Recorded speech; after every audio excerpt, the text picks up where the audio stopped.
Paracha de cette semaine nous parle d'actualité. La guerre qui t'etse la melchama al oivecha, quand tu sortiras la guerre sur ton ennemi. C'est marqué dans le Zohar que le moment de la prière, c'est le moment de la guerre. C'est la guerre avec le Yetzer. Et la Torah nous dit, la Torah nous promet,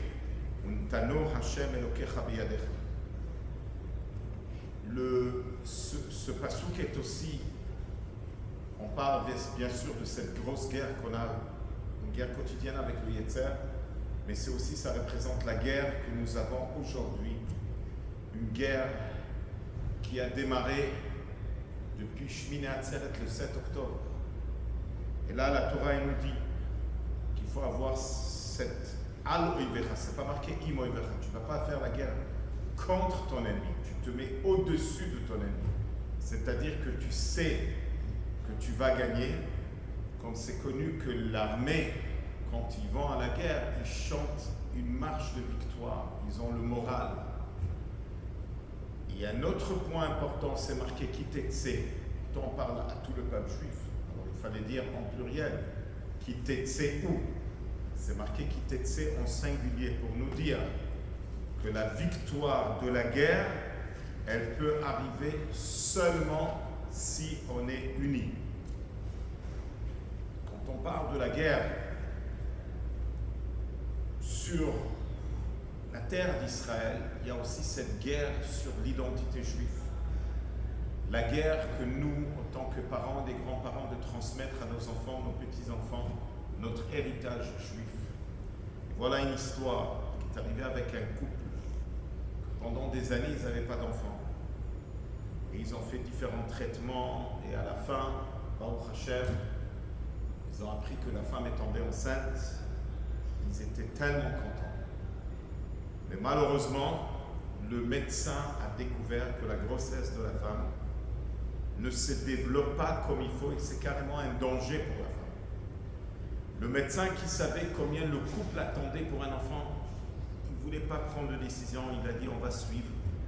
Mais après un moment, il a dit on n'a pas le choix, il faut faire l'avortement, sinon c'est la femme qui est carrément en danger. Nous, le mari dit à sa femme, on n'a pas le choix, on doit faire un avortement, ta vie est plus importante. Mais la femme ne voulait rien savoir. Elle a dit, après des années de prière, après des années de traitement, sauf, je suis rentrée à une grossesse et maintenant je veux faire un avortement. Non, je ne suis pas prêt. À la fin de l'histoire, il y a eu un bébé qui est né en bonne santé. Mais elle est décédée à la naissance. Quelle grande tristesse était au moment où cet enfant il est né. Mais le papa a élevé ce fils unique avec beaucoup d'amour. Il ne lui a jamais raconté comment sa maman est décédée. Il ne voulait pas que l'enfant se sente qu'il a un guilt, que lui il est fautif de le décès de sa maman. Et quand il demandait à son père comment maman est décédée, papa toujours disait elle avait une maladie, il ne répondait pas clairement. Avec le temps, l'enfant il a grandi, il est parti à l'université, et un jour il retourne à la maison, il dit papa, j'ai trouvé qui va être ma femme. Et le père il dit je peux demander comment on l'appelle, et il a donné le nom qui était un nom goy. Et le visage du père a changé. Alors l'enfant, il demande à son père, quoi, qu'est-ce qui a changé? Il dit, je vois qu'elle n'est pas juive. Alors le fils, il répond, alors quoi? Depuis quand c'est un problème pour vous? Est-ce qu'on n'a jamais fait Shabbat? Tout le monde a été créé dans la même image. Et le père, il a essayé d'expliquer à son fils, mais le fils ne veut rien savoir.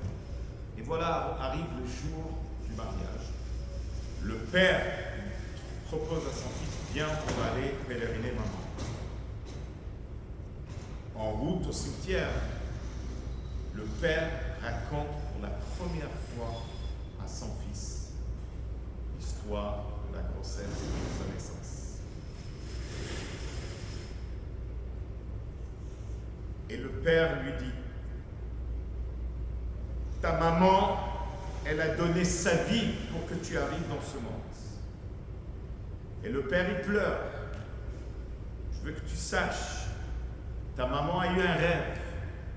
Le rêve de maman, c'était que tu vas te marier avec une femme juive, tu vas avoir des petits-enfants juifs et les arrière-petits-enfants juifs. On s'approche du cimetière, le fils dit à son père, papa, je voudrais rentrer seul. Et le père, et ça fait longtemps que le fils il est resté sur la tombe de son mère, le père il est parti du côté juste en temps. Et il entend comment le fils, il dit à sa maman, maman, je te promets que ton rêve ne va pas s'écrouler, il ne va pas être en vain, tes petits-enfants vont être juifs. Le père, il est retourné à la voiture et après le fils, il a appelé à cette fille qui devait se marier ce soir. Il lui a dit, écoute, je t'aime, je vais payer toutes les dépenses du mariage, mais malheureusement, je ne pourrai pas me marier. J'ai compris que je dois continuer la chaîne de ma famille, de continuer la flamme, je dois me marier avec une juive. Shabbat shalom.